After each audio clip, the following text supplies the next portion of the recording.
There's much to discuss here as we start to consider this entanglement of social sciences design, and I think you started to make some suggestions there.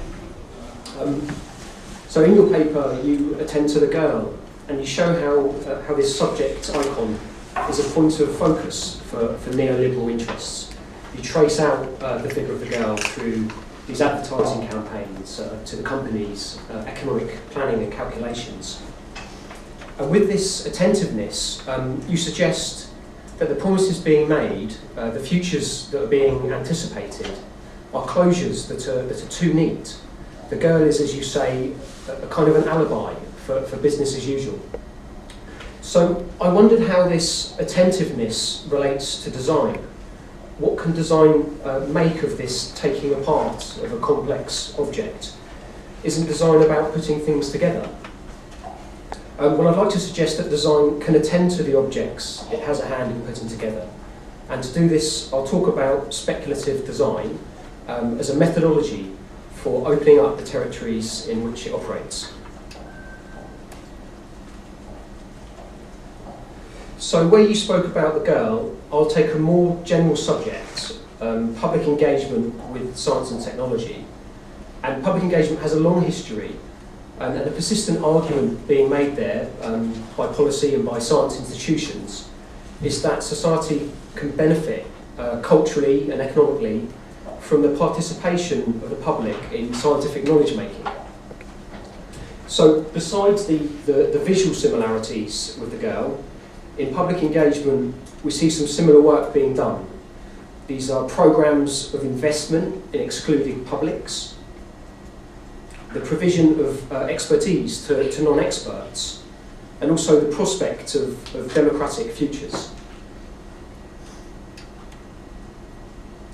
More recently, the initial stages of research have become occasions for engagement, rather than after the technologies become products or services that have kind of more tangible impacts. So, for example, the social dimensions of nanotechnology was an upstream engagement project that was led by a geographer in a laboratory, and he writes that those social sciences, perhaps in some way, there's some expectation that it's preparing society to accommodate a new technology. His interest is also in the extent to which these kinds of exchanges between experts and non-experts in the lab can frame up what he calls responsible development. So the anticipatory nature of upstream engagement is a good fit for speculative design. For Anthony Dunn and Fiona Raby, design can perform, as they describe it, a social critique, where prototypes in a way that materialise issues or beliefs. So here practitioners have turned away from design research, which is to an extent seen as elitist, and have also turned away from product design, which is seen as capitalistic. And in search of a context through which to engender a debate, upstream engagement offers a good fit. So I suggest that recently, such modes of design have become an aspect of the upstream. So here's an example of a speculative design. This is a prototype called the Neuroscope.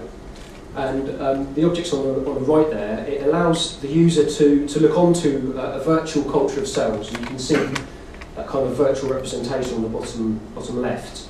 So the device is linked over a network to an actual culture of neuronal cells in a lab. It's kind of the cells are embodied on an electrode array. And as the user interacts with the device, the real cells in the lab are simulated, and the virtual model is kind of updated. The model is updated by the behaviour of the cells. So there's a kind of a loop formed between the home and the laboratory. So it's an ambition of such projections to perform a debate, for example, about the ethics of biologised products. So what's the problem here? When Michel speaks of philanthropic capitalism in particular, I recognise upstream engagement. Scientific and policy institutions, to a large extent, determine the practices that emerge there. Engagement activities are pre-framed, and the terms of debate to an extent, they're calibrated in advance. So here the role of speculative design, and I think this is the danger, is to kind of add a final polish to the object of policy. The incorporation of a nod from the public. So what I would like to argue for is a rigour on the part of design operating in this mode. So here, of course, I include a more careful reflection of the institutions where that role is taken, to be sceptical of upstream engagement, for example, as a discourse. But more than that, for design to look closely at what it's doing empirically, and to theorise the empirical. So what I'll do now is just quickly show 3 snapshots of how I'm trying to go about this with regards to an upstream engagement project called Material Beliefs, in which I have taken up a design role. So I start with design-led activities in the spaces where the research is done. And having set up relationships with labs, there's scope for workshops with non-experts to kind of get people who aren't doing research into those spaces. And engagement is usually about demonstrations for funders or for partners. Sometimes it's about talks to school groups, so this is kind of maybe organised through a college-wide outreach group, for example. But design, I think, allows for less structured and more informal encounters between the people who are working in the labs and curious non-experts. So here we can see a medical doctor being interviewed by young people about a project he's involved in, an artificial pancreas. And what will be made here is a short film about cyborgs.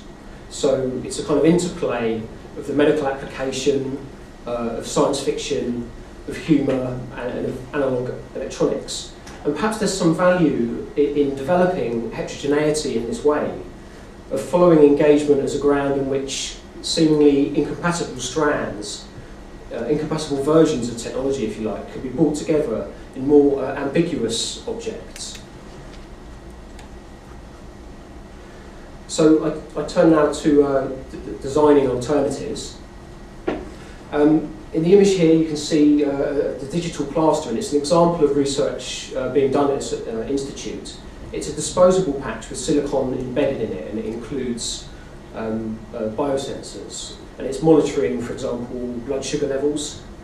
There's a radio that can send that data to the wearer's mobile, and you can see the patient, the imagined patient, looking at what their body's doing on the phone. And it also allows the body to be monitored remotely. So the photograph depicts an unfinished technology, and this supports additional funding, it promotes the research. Brian Wynne and colleagues describe these strategies as techno-scientific promises. It's kind of unfinished technology, but it's kind of put forward as something which will be finished. So these design students were suspicious of these narratives. For example, there were concerns that the biometric data might be misappropriated so that insurance companies could monitor and penalise unhealthy clients with higher premiums.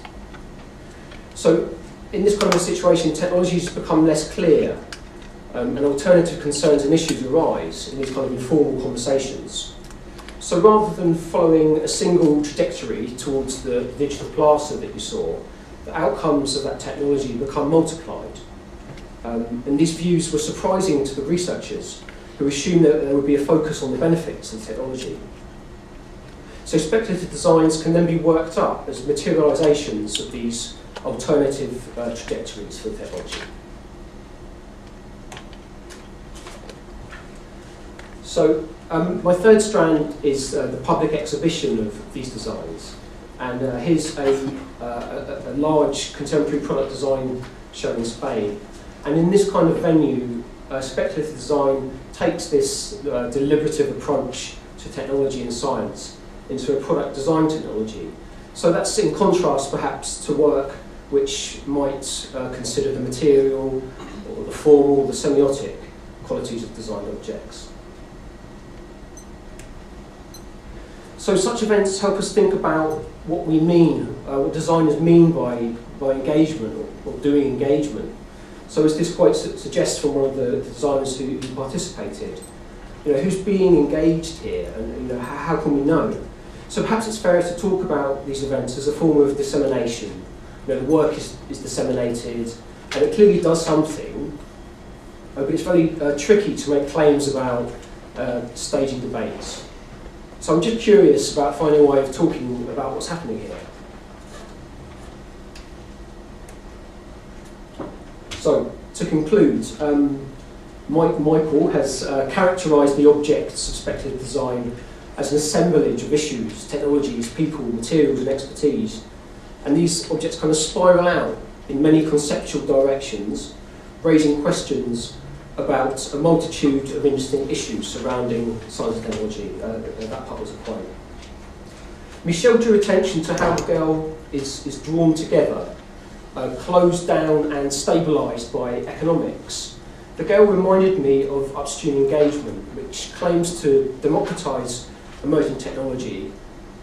So as a form of anticipation, it's really an alibi for business as usual, as Michel noted. So rather than aligning speculative design with upstream engagement, I've suggested that it can be a lens to kind of trace out what's actually happening there, or partially trace it out. Michel showed that the girl is complex and that something else is being done, other work is being done there. And she was attentive to the detail and delineated a kind of a messy landscape. So I hope to have shown that design can do something similar, or can attempt to do something similar. In my case, this is with upstream engagement. And I'm sure there are perhaps opportunities for design to be attentive to other settings. So that rather than putting things together persuasively, as we saw, design can also open things up.